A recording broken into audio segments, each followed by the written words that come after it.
ورحمة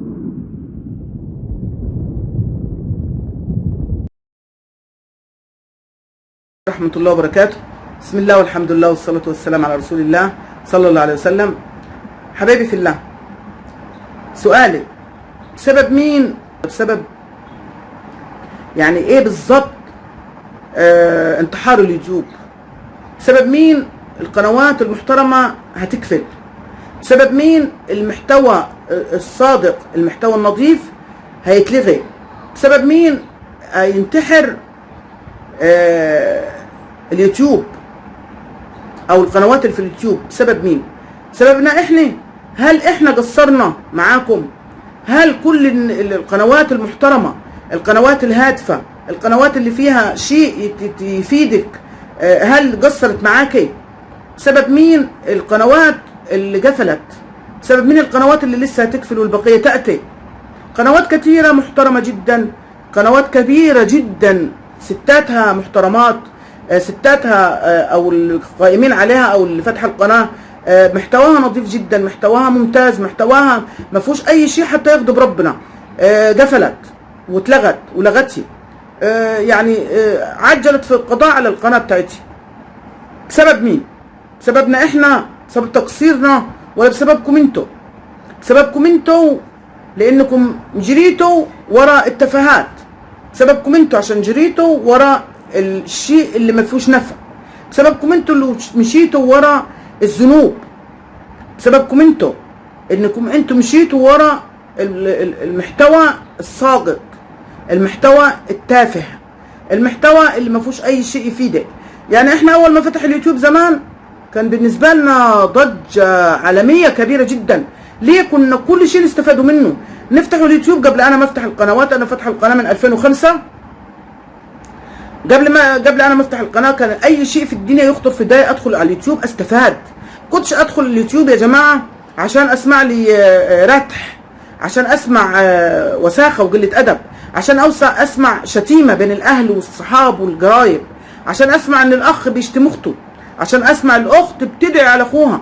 ما كنتش افتح اليوتيوب عشان اسمع البت بتقول على عمتي كلام ما يرضيش ربنا، عشان مين اسمع ان الواحده بتلم جوزها وعيالها عشان يشتموا على اخواتها وناسها وقله اخوها وقله اختها والكلام دي. ما كناش اليوتيوب ما كانش فيه الحاجات التافهه جدا دي. وللاسف الشديد القنوات المحترمه لما شافت الاقبال الرهيب على الفيديوهات دي والمشاهدات المهزولي، مشاهدات ذهول على الفيديوهات التافهه، تدخل الفيديو. يا اما لو انت انسان محترم وانسان عندك يعني في قلبك شيء من الخوف من الله، يا اما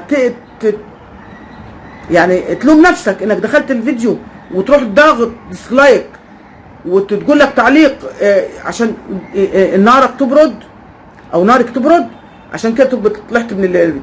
بس انت في النهايه دي برضو اديتي لها مشاهده وعلقت لها برضو. واليوتيوب الديسلايك عنده يساوي لايك. الديسلايك لما يكون ديسلايك كتير كتير كتير كتير ديسلايك بيساوي اللايك، لان كده انت شهرت الفيديو برضه.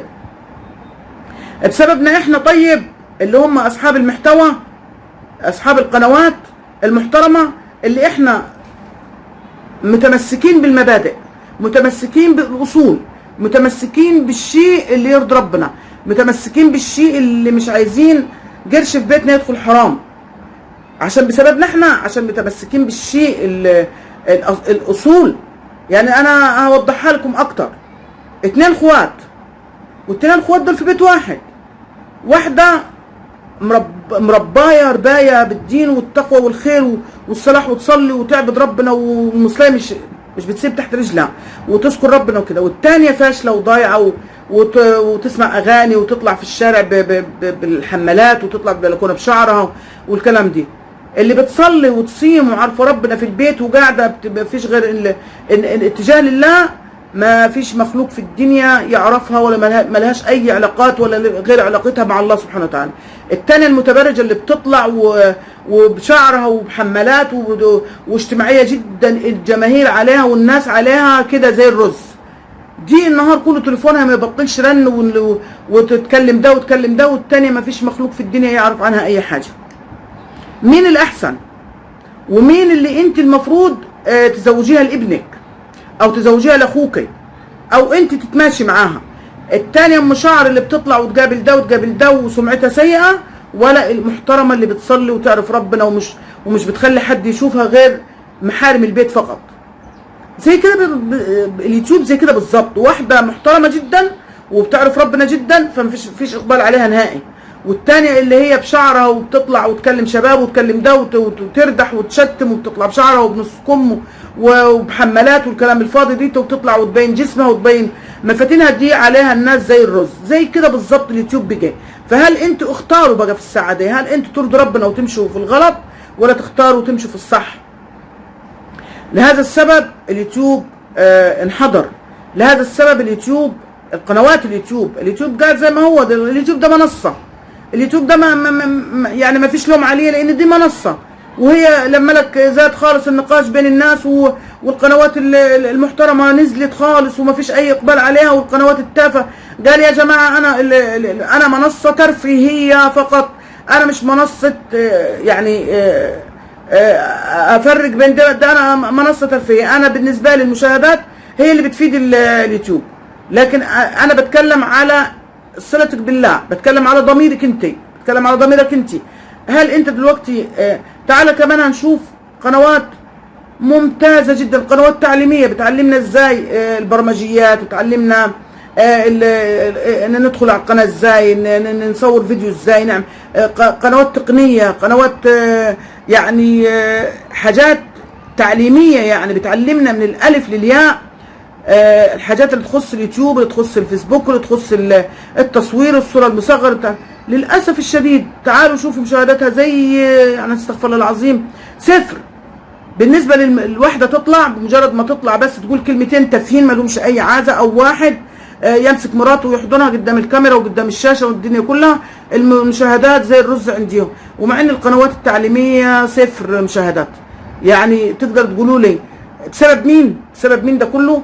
بسبب ان احنا اللي قصرنا، ولا انتوا اللي للاسف الشديد الذوق العالي او الذوق اللي هو بيحب الخير انحدر، الذوق اللي بيحب المنفعه انحدر، الذوق اللي بيحب التعليم والثقافه والخير والمنفعه انحدر. ما بقيش فيه غير الزوج اللي هو بيحب الردح والفضايح والجرس والكلام اللي ملوش اي عازه والفيديوهات الساقطه والكلام. في حاجات كثيره خالص خالص مش هترج الكلام فيها دلوقتي. فبسبب مين ده كله حصل؟ احنا للاسف البقيه تاتي. انا جاتني فتره قناتي كنت هقفلها، مش هقول لكم ابيعها، لاني ابيعها ازاي؟ ما اقدرش ابيع عيل من عيالي، مش هقدر اوقفها، مش هنشر فيها حاجه.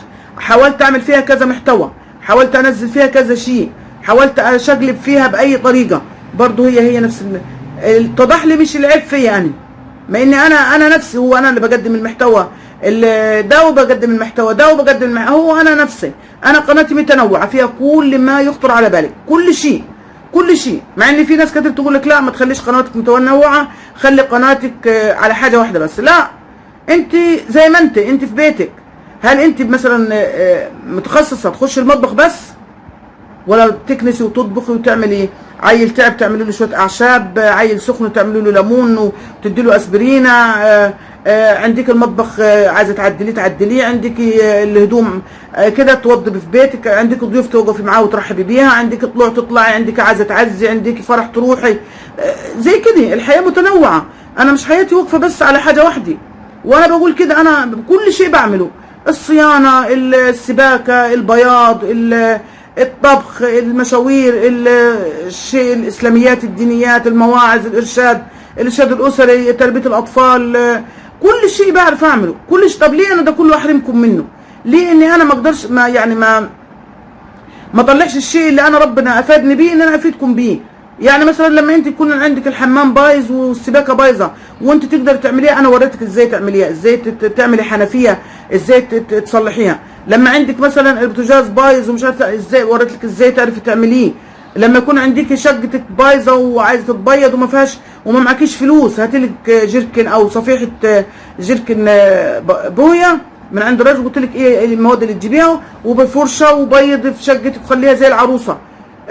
لو معاكي مثلا بطاطين ومعاكي هدوم ومعاكي بتاع حاجات عايزه لها مكان، وريتك تعملي لها حافظه ازاي وتشيليها، كل حاجه معاكي هدوم قديمه تتصرف فيها ازاي، تعملي فيها ايه، برضو وريت لك.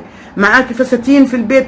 انا لما خلفت بنتي ساره اول خلفه ليا، كان معايا هدوم اللي انا اتزوجت بيها كانت كلها جديده زي ما هي، وكانت الحياه صعبه شويه.